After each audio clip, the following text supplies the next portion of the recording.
Welcome back to Bosco Campus Vision. This is Rani, Assistant Professor, PG, Department of Commerce, Don Bosco College, Kottayam. The last class we discussed what are the reasons for disagreement in profits. Today we are going to discuss procedure of reconciliation. How to prepare a reconciliation statement. Okay, we start procedure of reconciliation. Reconciliation of cost and financial profit is made by preparing a reconciliation statement or memorandum reconciliation statement. That means ഒരു പ്രോഫിറ്റും ലോസും അല്ലാതെ profit reconciliation identify ചെയ്യുന്നതിന് വേണ്ടിയിട്ട് നമ്മൾ prepare ചെയ്യുന്ന statement ആണ് എന്ന് പറയുക reconciliation statement or memorandum reconciliation statement. Reconciliation statement may be prepared first one starting with the profit as per cost accounts,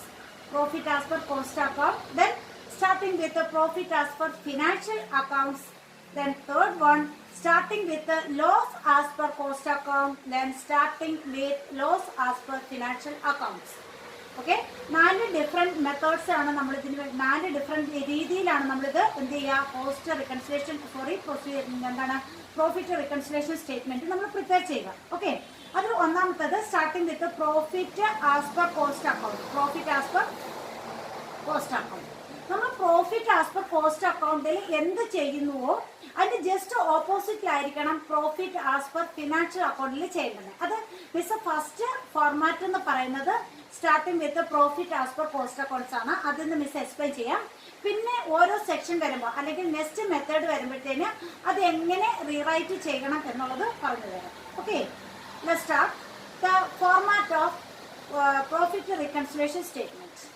Format of profit reconciliation statement. Here the base is taken as the profit as per cost accounts. അപ്പോൾ നമ്മൾ ഇത് start ചെയ്യുന്നത് cost അക്കൗണ്ടിന്റെ പ്രോഫിറ്റിൽ നിന്നാണ് നമ്മൾ start ചെയ്യുന്നത്. What are the items added with that profit and what are the items deducted. Okay, first item income credited to financial accounts. ഉണ്ടെങ്കിൽ add ചെയ്യണം. Notional charges in cost account ഉണ്ടെങ്കിൽ അതും add ചെയ്യുക. Over value of closing stock in financial അക്കൗണ്ടിലെ closing സ്റ്റോക്കിന്റെ value over value ആണെങ്കിൽ അത് add ചെയ്യുക. Under value of closing stock in financial accounts, then overhead charged more in cost, then depreciation charged less in financial accounts, then abnormal gain taken only in financial accounts. അപ്പോൾ ഇത്രയും items ആണ് add ചെയ്യേണ്ടത്. ഏതൊക്കെയാണ്?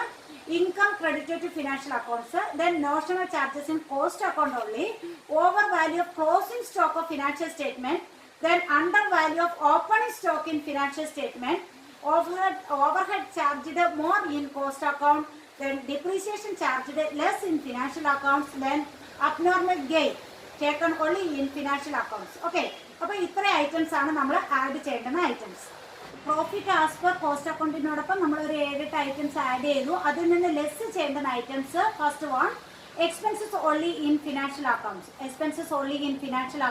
Second one under absorption of overhead in cost account. Then excess depreciation in financial account. Then under value of closing stock in financial statement, then over value of opening stock in financial statement, then abnormal loss recorded only in financial accounts. Then last one appropriation made in financial books. അപ്പോൾ ഇത്ര items എന്ത് ചെയ്യുക? Less ചെയ്യുക. അപ്പം നമ്മളൊരു 7-8 items നമ്മൾ add ചെയ്തു. അതെല്ലാം കൂടി ടോട്ടൽ ചെയ്ത് വെച്ചു. അതിൽ നിന്നും ഈ ലെസ് ചെയ്യേണ്ടുന്ന ഐറ്റംസ് എല്ലാം ഇൻഡിവിജ്വലായിട്ട് നമ്മൾ ഫസ്റ്റ് കോളത്തിൽ എഴുതി അതെല്ലാം കൂടി ടോട്ടൽ ചെയ്തിട്ട് നേരത്തെ ടോട്ടൽ ഫിഗറിൽ നിന്ന് ഈ എമൗണ്ട് ലെസ് ചെയ്യുക. ആ കിട്ടുന്ന റിസൾട്ടന്റ് ഫിഗർ എന്ന് പറയുന്നത് എന്തായിരിക്കും? Profit as per financial accounts ആയിരിക്കും. അപ്പോൾ നമ്മൾ പ്രോഫിറ്റ് ആസ് പെർ കോസ്റ്റ് അക്കൗണ്ടിൽ തുടങ്ങുകയാണെങ്കിൽ എൻഡ് ചെയ്യുന്നതിൽ എന്തായിരിക്കും? പ്രോഫിറ്റ് ആസ് പെർ ഫിനാൻഷ്യൽ അക്കൗണ്ട്സിലായിരിക്കും. ഇനി നേരെ തിരിച്ച് പ്രോഫിറ്റ് ആസ് പെർ ഫിനാൻഷ്യൽ അക്കൗണ്ടിൽ സ്റ്റാർട്ട് ചെയ്യുകയാണെങ്കിൽ എൻഡ് ചെയ്യുന്നത് ഏതിലായിരിക്കും? പ്രോഫിറ്റ് ആസ് പെർ കോസ്റ്റ് അക്കൗണ്ടിലായിരിക്കും. അപ്പം ഇപ്പം നമ്മൾ പഠിച്ചിരിക്കുന്ന ഫോർമാറ്റ് എന്ന് പറയുന്നത് profit as per cost accountant ആണ്. ഇനി profit as per financial accounts ആണെങ്കിൽ ഇവിടെ ആഡ് ചെയ്ത എല്ലാ ഐറ്റംസും നമ്മൾ ലെസ് ചെയ്ത 7 ഐറ്റംസ് നമ്മൾ ആഡ് ചെയ്യുക. അപ്പോൾ നമുക്ക് എവിടെ എത്തിച്ചേരാൻ പറ്റും? പ്രോഫിറ്റ് ആസ് പെർ കോസ്റ്റ് അക്കൗണ്ട്സിൽ എത്തിക്കാൻ പറ്റും. അപ്പോൾ നമ്മുടെ ബേസ് എന്തായിരിക്കും? Profit as per financial accounts ആയിരിക്കും. ഒന്നും കൂടെ മിസ് പറയാം. നമ്മളിപ്പോൾ പഠിച്ച ഫോർമാറ്റ് എന്ന് പറയുന്നത് profit as per cost accounts ആണ്. ഇതിനോടൊപ്പം സം ഐറ്റംസ് ആഡ് ചെയ്തു, സം ഐറ്റംസ് ലെസ് ചെയ്തു. നമ്മൾ എവിടെ എത്തിച്ചേർന്നു? പ്രോഫിറ്റ് ആസ് പെർ ഫിനാൻഷ്യൽ അക്കൗണ്ട്സിൽ എത്തിച്ചേർന്നു. ഇനി തിരിച്ചിട്ട് നമ്മുടെ ബേസ് എന്ന് പറയുന്ന profit as per financial accounts ആണെങ്കിൽ ഈ ഫോർമാറ്റിൽ പഠിച്ച ലെസ് ചെയ്ത 7 ഐറ്റംസ് നമ്മൾ ആഡ് ചെയ്യുക. അതുപോലെ ആഡ് ചെയ്ത ഐറ്റംസ് ഇവിടെ ലെസ് ചെയ്യുക. അപ്പോൾ നമുക്ക് എവിടെ എത്തിച്ചേരാൻ പറ്റും? പ്രോഫിറ്റ് ആസ് പെർ കോസ്റ്റ് അക്കൗണ്ട്സിൽ എത്തിച്ചേരാൻ പറ്റും. ഓക്കെ അല്ലേ? Then the format of profit reconciliation started with the profit as per financial accounts. ഞാൻ ആദ്യം തന്നെ പറഞ്ഞു, പ്രോഫിറ്റ് ആസ് പെർ കോസ്റ്റ് അക്കൗണ്ട്സിൽ ആഡ് ചെയ്ത items profit as per financial അക്കൗണ്ടിൽ ലെസ് ചെയ്യണം. അവിടെ ആഡ് ചെയ്ത ഐറ്റം ഇവിടെ ലെസ് ചെയ്യണം. പ്രോഫിറ്റ് ആസ് പെർ കോസ്റ്റ് അക്കൗണ്ടിൽ ലെസ് ചെയ്ത ഐറ്റം ഇവിടെ ആഡ് ചെയ്യണം. ഓക്കെ, അങ്ങനെയാണെങ്കിൽ നമുക്ക് ആ ഫോർമാറ്റ് ഒന്ന് നോക്കാം. Profit as per financial statement നമ്മൾ ഔട്ടർ കോളത്തിൽ എമൗണ്ട് എഴുതുന്നു. Add first one expenses only in financial accounts, second one under absorption of overhead in cost account, third item excess depreciation in financial account, then fourth one under value of closing stock in financial account, then over value of opening stock in financial account, then sixth one abnormal loss recorded only in financial accounts, then seventh one appropriation made in financial books. അപ്പോൾ ഇത്രയും item നമ്മൾ as per profit as per cost അക്കൗണ്ടിൽ less ചെയ്ത item ആയിരുന്നു. ആ അത്രയും items ഇവിടെ add ചെയ്തു. ഓക്കെ, ഇനി നമ്മൾ അതിനോടൊപ്പം എന്താണ് ലെസ് ചെയ്യേണ്ടതെന്ന് നോക്കാം.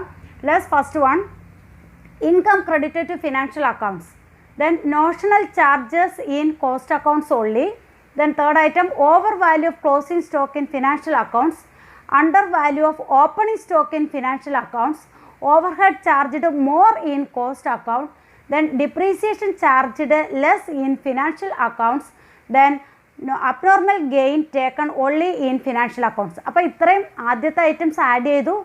ആ പ്രോഫിറ്റ് ആസ് പെർ ഫിനാൻഷ്യൽ അക്കൗണ്ടിനോടൊപ്പം ആഡ് ചെയ്യേണ്ടുന്ന ഐറ്റംസ് ആഡ് ചെയ്തു. ആ ടോട്ടലിൽ നിന്നും ഇത്രയും ഐറ്റംസ് നമ്മൾ ലെസ് ചെയ്യുന്നു. ലെസ് ചെയ്യുമ്പോൾ കിട്ടുന്ന ആൻസർ എന്ന് പറയുന്നത് profit as per cost accounts ആയിരിക്കും. ലെസ് ചെയ്യുമ്പോൾ കിട്ടുന്ന ആൻസർ എന്തായിരിക്കും? Profit as per cost account. അപ്പോൾ നമ്മൾ ഇന്ന് 2 ഫോർമാറ്റായിരുന്നു പഠിച്ചത്. First one profit reconciliation statement started with profit as per cost account. Second format എന്താണ്? പിന്നെ profit reconciliation statement started with profit as per financial accounts. Okay, അപ്പോൾ ഈ 2 ഫോർമാറ്റുമാണ്. നന്നായിട്ട് ഫോർമാറ്റ് ആദ്യം തന്നെ പഠിക്കുക, ക്ലിയർ ആയിട്ട് പഠിക്കുക. ഓക്കെ ഡിയർ സ്റ്റുഡൻസ്, ഈ format miss base costing profit വെച്ച് തുടങ്ങുന്ന ബേസിൻ്റെ ഫോർമാറ്റ് നന്നായിട്ട് പഠിക്കുക. Next class we will see with a problem of profit reconciliation statement.